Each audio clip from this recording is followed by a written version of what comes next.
बिस्मिल्लाहिर्रहमानिर्रहीम। अस्सलाम वालेकुम। मैं हूं असद और आप देख रहे हैं असद इलेक्ट्रिकल। जैसा कि लास्ट की 4 से 5 वीडियोस में हमने 3 फेज़ के हवाले से जो बेसिक कॉन्सेप्ट्स थे वो तकरीबन क्लियर कर दिए थे। एक चीज़ और रह गई थी, इस काम से एक व्यूवर ने भी हमारे क्वेश्चन किया था, तो आज की वीडियो में हम इसको भी क्लियर कर दें इससे पहले कि हम मज़ीद आगे बढ़ें 3 फेज़ जनरेटर्स में। तो 3 फेज़ की जैसा कि लास्ट वीडियो में हमने प्रैक्टिकली भी आपको चेक करके दिखाई थी, रोटेशन यानी कि फेज़ सीक्वेंस किस तरह हम चेक करते हैं और फेज़ सीक्वेंस होती क्या है, कलर कोडिंग वगैरह, ये सारी चीज़ें हम डिस्कस कर चुके हैं। तो फेज़ एंगल क्या है, इसको हमने लास्ट वीडियो में थोड़ा सा तो बात की थी इस पर, लेकिन आज इसको हम थोड़ा सा डिटेल से समझा देते हैं फेज़ एंगल होता क्या है। तो जैसा कि आपको याद होगा, पावर फैक्टर वाली वीडियो में हमने आपको बताया था कि हमारे किसी भी फेज़ के अंदर दो चीज़ें साथ चलती हैं, एक को हम कहते हैं वोल्टेज, दूसरा हमारा होता है करंट। तो अगर वोल्टेज का साइकिल हमारा इस तरह होता है तो करंट की जो है वो 3 कंडीशन होती हैं एसी सर्किट में। अगर तो लोड रेजिस्टिव होगा तो क्या होगा, करंट हमारा इन फेज़ होकर चलेगा वोल्टेज के साथ साथ। इन फेज़ का मतलब यानी कि वोल्टेज की पीक के साथ करंट भी पीक पर होगा, वोल्टेज जब ज़ीरो पर होंगे तो करंट भी ज़ीरो पर होगा। पॉजिटिव में भी यही होगा, नेगेटिव में भी यही होगा। इसको हम कह रहे होते हैं कि हमारे वोल्टेज और करंट इन फेज़ होकर चल रहे हैं। तो अगर हम यहाँ पे बात करें फेज़ एंगल की, तो ये फेज़ एंगल यहाँ पर आउट नहीं है हमारा।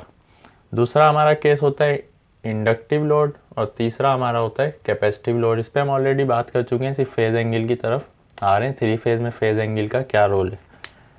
तो इंडक्टिव या कैपेसिटिव दोनों के केस में क्या होता है, या तो करंट हमारा लैग करता है अपने वोल्टेज को, वो कितने भी डिग्री हो सकता है, मैक्सिमम 90 डिग्री तक है, या तो वो लीड करता है हमारे वोल्टेज को। तो हम इसको कहते हैं यहाँ पर हमारा एंगल आउट हो गया है करंट और वोल्टेज का। तो ये तो होता है करंट और वोल्टेज का एंगल। अब हम बात कर रहे हैं 3 फेज़ सिस्टम की। तो 3 फेजेस में हम तीनों फेजेस के आपस के एंगल की बात कर रहे हैं। तो 3 फेज़ में आपस का एंगल क्या होगा, जैसा कि हमने बताया था कि हमारे फेज़ बिलतरतीब जो चल रहे हैं, यानी कि अगर हमारा रेड फेज़ जिसको हम फेज़ 1 कह रहे हैं वो इस तरह अपना एक साइकिल कंप्लीट कर रहा है, तो उसी दौरान हमारा जो येलो फेज़ होगा, यहाँ पर ग्रीन हम येलो के लिए यूज़ कर रहे हैं जैसा कि हमने बताया कि हमारे पास येलो कलर में मार्कर नहीं है। तो रेड फेज़ के साथ हमारा येलो फेज़ जो है वो 120 डिग्री के एंगल पर चल रहा होता है और तीनों फेज़ आपस में 120 डिग्री के एंगल पर शिफ्ट हो रहे होते हैं। तो ब्लू फेज़ जो है वो हमारा इसके भी 120 डिग्री इस तरह होकर चल रहा होता है। तो ये इलेक्ट्रिकली 120 डिग्री एक दूसरे से शिफ्ट हो रहे हैं, यानी कि रेड और येलो ये दोनों 120 डिग्री के एंगल पर हैं, और इसी तरह येलो और ब्लू भी 120 डिग्री के एंगल पर है। तो ये इस तरह, चूँकि ये मैकेनिकली हमने स्टेटर पर जो वाइंडिंग की हुई है वो 120 डिग्री के एंगल पर की हुई है, तो इसकी वजह से 3 फेज़ प्रोड्यूस जो होते हैं वो हमारे 120 डिग्री एंगल पर एक दूसरे से शिफ्ट हो रहे होते हैं। इसको हम कहते हैं ये हमारे फेज़ के एंगल हैं। तो सीक्वेंस तो रेड येलो ब्लू या L1 L2 L3 या ABC, इसको आप कोई भी नाम दे दें। एंगल का जो रोल है वो सबसे ज़्यादा कहाँ पर आ रहा है, आज की वीडियो में हम इस पर बात करने जा रहे हैं। अच्छा, आज की वीडियो में हम सिंक्रोनाइजिंग पे बात नहीं कर रहे, पहले हम जनरेटर्स को ख़त्म करके उसके बाद सिंक्रोनाइजिंग पे आएंगे, यानी जनरेटर के हवाले से जितनी बेसिक चीज़ें हैं वो सारी पहले क्लियर हो जाएंगी, उसके बाद हम सिंक्रोनाइजिंग पे आएंगे। सिर्फ यहाँ पर हम शॉर्टली बता देते हैं कि हमारा एक लोड है जो 3 फेज़ सप्लाई से कनेक्ट है। यहाँ पर हमने न्यूट्रल नहीं दिखाया था ताकि आप कंफ्यूज ना हो। तो हमारा एक 3 फेज़ जनरेटर है, ये 3 फेज़ प्रोड्यूस कर रहा है, यहाँ पर हमने 3 पोल का ब्रेकर लगाया हुआ है। उसके बाद ये 3 फेज़ सप्लाई हमारी लोड में जा रही है। अब लोड हमारा बढ़ रहा है, डिमांड हमारी बढ़ रही है, जनरेटर की रेटिंग हमारे लिए काफ़ी नहीं है, हमें मज़ीद जनरेटर कनेक्ट करना है ताकि हमारा लोड शेयर हो सके। तो इसको हम लोड शेयरिंग का प्रोसेस कहते हैं। उसके लिए हम क्या करते हैं, हम यहाँ पर एक और जनरेटर लाएंगे, उसकी सप्लाई हम इसकी बस बार से कनेक्ट कर देंगे ताकि जो लोड की डिमांड हमारी बढ़ रही है वो दोनों जनरेटर आपस में शेयर कर लें। तो यहाँ पर हमने एक और जनरेटर लगा दिया, इसको हमने G1 और इसको हमने G2 का नाम दे दिया। तो ये हमारे पास 2 जनरेटर हो गए। अब G1 तो ऑलरेडी चल रहा था, लोड के साथ कनेक्ट था, तो यहाँ पर हमें फेज़ एंगल की कोई ज़रूरत नहीं थी, सिर्फ हमने फेज़ को सीक्वेंस के साथ कनेक्ट किया हुआ था। अब हमें इसी बस बार पर दूसरा जनरेटर लाकर कनेक्ट करना है। तो हमने वोल्टेज देख लिए दोनों जनरेटर्स के, जो वोल्टेज हैं पर फेज़ और लाइन वोल्टेज वो बराबर हैं, फ्रीक्वेंसी दोनों की बराबर है। फेज सीक्वेंस हमने कलर कोडिंग की हुई है, हमने रेड येलो ब्लू की यहाँ पर फेज सीक्वेंस या फेज रोटेशन मीटर लगाकर इसकी रोटेशन चेक करके फिर इसकी चेक करी और इसको इस तरतीब से कनेक्ट कर दिया। ब्रेकर अभी ये वाला ऑन है, ये वाला ऑफ है, तो क्या हम इस ब्रेकर को ऑन कर दें जनरेटर चलाकर तो क्या ये हमारा इसके साथ कनेक्ट हो जाएगा? तो ऐसा नहीं है, बल्कि इसका एक बाकायदा प्रोसीजर है। तो वो प्रोसीजर क्या है? उसमें 3 चीज़ें होती हैं हमारे पास। एक हमारे पास होता है dark lamp method, dark lamp method हो गया। दूसरा हमारे पास होता है ब्राइट लैम्प मेथड। अच्छा, ये बात याद रखें कि इनको हम डिटेल से आगे समझाएंगे, सिर्फ अभी आपको एक मुकदमा कायम करने के लिए बता रहे हैं कि फेज़ एंगल का रोल क्या है। तीसरी हमारे पे चीज़ होती है सेंक्रोस्कोप। इन तीनों में से हम कोई सा भी एक तरीका इस्तेमाल कर कर यहाँ पर इस जनरेटर को इस बस बार से कनेक्ट करने के लिए अप्लाई करते हैं। इन तीनों प्रोसीजर्स का ये जो हमारे पास 3 तरीके कार हैं, तीनों मेथड्स हैं, इनका रोल क्या है? बस इनका रोल आज समझ लें आप, आपको फेज़ एंगल समझ में आ जाएगा। तो इस तरह समझ लें इसको कि जब भी हम 2 जनरेटर्स चलाते हैं, एक ऑलरेडी हमारा चल रहा है, दूसरा हमने चलाया, तो इनके voltage, frequency, phase sequence, phase colours, ये सारी चीज़ें सेम है, लेकिन एक चीज़ में यहाँ पर फ़र्क होता है, वो होता है फेज़ एंगल में। फेज़ एंगल में फ़र्क होने का मतलब ये होता है कि जिस वक्त हमारे जनरेटर 1 के फेजेस अपने अपने एंगल में चल रहे हैं, यानी कि रेड यहाँ से चल रहा है, ये दूसरा 120 डिग्री और तीसरा 120 डिग्री, ये तीनों तो आपस में 120 डिग्री के एंगल पर शिफ्ट हो रहे हैं। इसी तरह हमारा दूसरे जनरेटर में भी हो रहे होंगे, लेकिन क्या ये उसी वक्त शुरू हो रहा है इसका भी रेड फेज जिस वक्त हमारे G1 का हो रहा है? मसलन G2 का हमारा थोड़ा सा इससे आगे चल के शुरू हो रहा है। तो जब G1 के फेजेस हमारे आगे चलेंगे तो क्या होगा, इसका दूसरा फेज़ भी इससे आगे हो जाएगा, यानी कि इस तरह, और तीसरा फेज़ भी। तो इनकी जो टाइमिंग है वो मैच नहीं हो रही होगी, हो सकता है ये थोड़ा सा इससे आगे हो, थोड़ा सा पीछे हो, ये तो अपनी जगह है, लेकिन इसको इसके बराबर लाने के लिए हमें क्या करना होता है? हमें सेंक्रोस्कोप या ब्राइट लैम्प या डार्क लैम्प मेथड का जो तरीका इस्तेमाल करना होता है, उससे सिर्फ हमें ये चीज़ देखनी होती है कि किस वक्त हमारे दोनों जनरेटर्स के फेज़ एंगल मैच हो रहे हैं। तो फेज़ एंगल जो है वो लम्हे लम्हे में मैच हो रहे होते हैं और फिर चेंज हो जाते हैं, फिर मैच हो रहे होते हैं, फिर चेंज हो जाते हैं।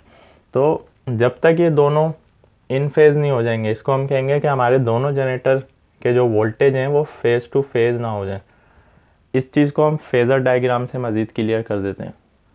तो ये आप देख सकते हैं, इसकी फेज़र डायग्राम है। मसलन अगर G1 के वोल्टेज हमारे इस तरह 120 डिग्री पर एक दूसरे से शिफ्ट होकर चल रहे हैं, तो G2 के अपनी जगह तो 120 डिग्री पर शिफ्ट हैं, चूँकि उनकी वाइंडिंग इस तरह हुई हुई है, लेकिन इन दोनों को जब आपस में देखा जाएगा, क्या आया इनके दोनों के जो फेजेस के एंगल हैं वो मैच हो रहे हैं या नहीं? तो यहाँ पर आपको डिफरेंस नज़र आ रहा होगा कि अगर इसका रेड फेज़ इस तरह है, येलो इस तरह, ब्लू इस तरह, तो ये थोड़ा सा तिरछा है। तो अगर इन दोनों को हम कंबाइन कर दें तो हमारी सूरत क्या बनेगी? तो अगर हम मान लेंगे G1 जो है वो ब्लू कलर से और G2 जो है वो रेड कलर से, तो ये इस तरह इनमें थोड़ा सा डिफरेंस आ रहा है, इसको हम कहेंगे फेज़ एंगल का डिफरेंस है हमारे दोनों जनरेटर्स में। ऐसी सूरत में अगर हम ब्रेकर को क्लोज़ कर दें तो क्या होगा? चूँकि दोनों के फेज़ एंगल में डिफरेंस होने की वजह से यहाँ पर शॉर्ट सर्किट होगा, और शॉर्ट सर्किट होने की सूरत में आपको पता है कि क्या होगा। तो वो शॉर्ट सर्किट इसीलिए होगा कि एक फेज़ ऐसे चल रहा है, उसमें हम दूसरा फेज़ डाल रहे हैं, वो थोड़ा सा इससे डिफ़र कर रहा है। तो जब 2 डिफरेंट फेज़ टकराएंगे तो ये इसी तरह होगा जैसे phase two phase short circuit होता है। अब अलबत्ता ये डिपेंड कर रहा होता है कि कितने एंगल पर जाकर ये हमने ब्रेकर को क्लोज़ किया है। तो वैसे तो जो ऑटोमेटिक सिंक्रोनाइजिंग सिस्टम होते हैं उसमें ये क्लोज़ ही नहीं हो सकता हमारा ब्रेकर जब तक कि फेज़ एंगल मैच ना हो जाए, लेकिन मैनुअल सिस्टम में एक बंदा जो है वो ब्रेकर के बटन पे हाथ रख के खड़ा हुआ है और वो ये देख रहा है कि जैसे ही ये मैच होंगे वैसे ही उसको ब्रेकर क्लोज़ करना है। तो अगर उससे मिस्टेक हो गई तो यहाँ पर बहुत ज़्यादा जो है वो ख़तरा पैदा होने की सूरत हो जाती है। तो इसीलिए फेज़ एंगल जो है वो आपस में इस तरह मैच हो जाने चाहिए कि पहला फेज़ जो चल रहा था उसी में दूसरा फेज़ उसी के टाइम पीरियड में उसी के एंगल में आ जाए। तो अब ये 2 फेज़ चल रहे हों एक साथ और हमें पता ना चले, तो ये 2 फेज़ जब चलते हैं एक साथ तो हमारा जो फेज़र है वो हमें एक ही दिखाई देगा। तो ये आप देख सकते हैं कि रेड और ब्लू से हमने दोनों जनरेटर्स के फेज़र्स दिखा दिए कि दोनों जब एक ही पोजीशन पर आ गए, तो बस ये वो कंडीशन होती है कि जहाँ पर हमें ब्रेकर का जनरेटर का ब्रेकर क्लोज़ करना होता है। ऐसी सूरत में जब हम क्लोज करेंगे तो रेड टू रेड मिल जाएगा, येलो टू येलो और ब्लू टू ब्लू। यहाँ पर कोई शॉर्ट सर्किट नहीं होगा, बल्कि अब इस जनरेटर की सप्लाई इस जनरेटर की बस बार से जो कि ऑलरेडी कनेक्ट थी मैच हो जाएगी और ये दोनों आपस में एक ही जनरेटर का काम करने लगेंगे। तो यहाँ पर लोड की डिमांड जैसे जैसे बढ़ती है हम यहाँ पर जनरेटर्स बढ़ाते जाते हैं। मान लें कि हमने 10 जनरेटर लाइन से लगाए हुए, जैसे जैसे लोड बढ़ रहा है हम एक एक करके हर जनरेटर को बस बार से कनेक्ट करते जा रहे हैं। तो बस बार की तो अपनी एक वोल्टेज, फ्रीक्वेंसी, फेज सीक्वेंस और फेज एंगल चल रहा है। जब भी हमें कोई नया जनरेटर उस पर लाकर जोड़ना है उसके लिए हमें ये सारा प्रोसीजर करना होता है कि आने वाले जनरेटर को, जो इनकमिंग जनरेटर है ऑलरेडी जो हमारी बस बार पर सप्लाई है, उससे मैच करना चाहिए। इसके लिए क्या क्या साबित हो गया कि 4 चीज़ें बुनियादी होती हैं। वो 4 चीज़ें ये हैं कि वोल्टेज दोनों के सेम होने चाहिए, इनकमिंग जनरेटर और ऑलरेडी जो कनेक्ट हुआ हुआ है जनरेटर उसके वोल्टेज। इसी तरह जो हम जनरेटर को ला रहे हैं जिसको कनेक्ट करने के लिए, उसकी फ्रिक्वेंसी पहले वाले जनरेटर जो चल रहा है उसकी फ्रिक्वेंसी से सेम होनी चाहिए, फेज सीक्वेंस सेम होनी चाहिए और फेज एंगल। तो वोल्टेज तो हम वोल्ट मीटर से वेरीफाई कर लेंगे दोनों पे लगा के, फ्रीक्वेंसी हम हर्ट्ज मीटर लगा देंगे, फेज सीक्वेंस हमने ऑलरेडी कलर कोडिंग की हुई है, उसके बावजूद हमने फेज रोटेशन मीटर लगाकर ये भी चेक कर ली। तो ये तीनों चीज़ें तो हम चेक कर लेते हैं। फेज एंगल जो है वो हम इस तरह नहीं चेक करते, इसीलिए हमने जो आपको तरीके बताएं डार्क लैम्प, ब्राइट लैम्प और सेंक्रोस्कोप वाले, तो प्रैक्टिकली हमें वही तरीके अप्लाई करने होते हैं। तो बस उनका काम ये होता है कि वो हमें इंडिकेट कर रहे होते हैं कि किस जगह आके हमारे दोनों जनरेटर्स की के जो फेज़ एंगल हैं वो एक हो गए हैं। जैसे ही वो एक हो गए हैं बस उसी पोजीशन में हमें जनरेटर का ब्रेकर क्लोज करना होता है। अगर वो एक होकर दोबारा हट गया तो फिर हमें वेट करना होगा अगली दफ़ा आने के लिए। तो बस ये बार बार जो है वो लाइट जो है ब्लिंक कर रही होती हैं। अगर तो डार्क लैम्प मेथड है तो जब तक वो बिल्कुल डार्क ना हो जाए यानी बंद ना हो जाए उस सूरत में हमें ब्रेकर लगाना होगा। ब्राइट लैम्प मेथड में जब तक वो फुल रोशन ना हो जाए उस वक्त हमें ब्रेकर लगाना होगा। और तीसरी चीज़ होती है सेंक्रोस्कोप। सेंक्रोस्कोप में हमारी एक लाइट घूम रही होती है, तो वो जब एक जगह आके रुकती है। तो ये सारी चीज़ें हम सिंक्रोनाइजिंग में पढ़ेंगे। तो आज की वीडियो में सिर्फ हम फेज़ एंगल पे बात कर रहे थे कि इसका भी जो है मैच होना ज़रूरी होता है सिंक्रोनाइजिंग में।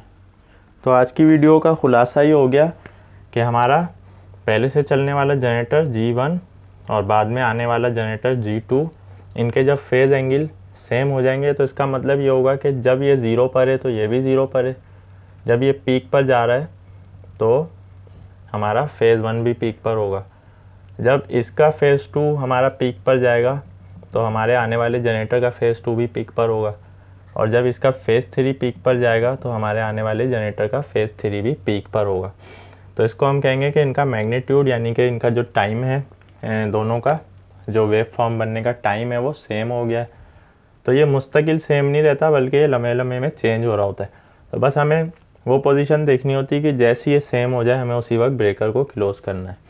तो इसको हम कह रहे होते हैं फेज़ एंगल।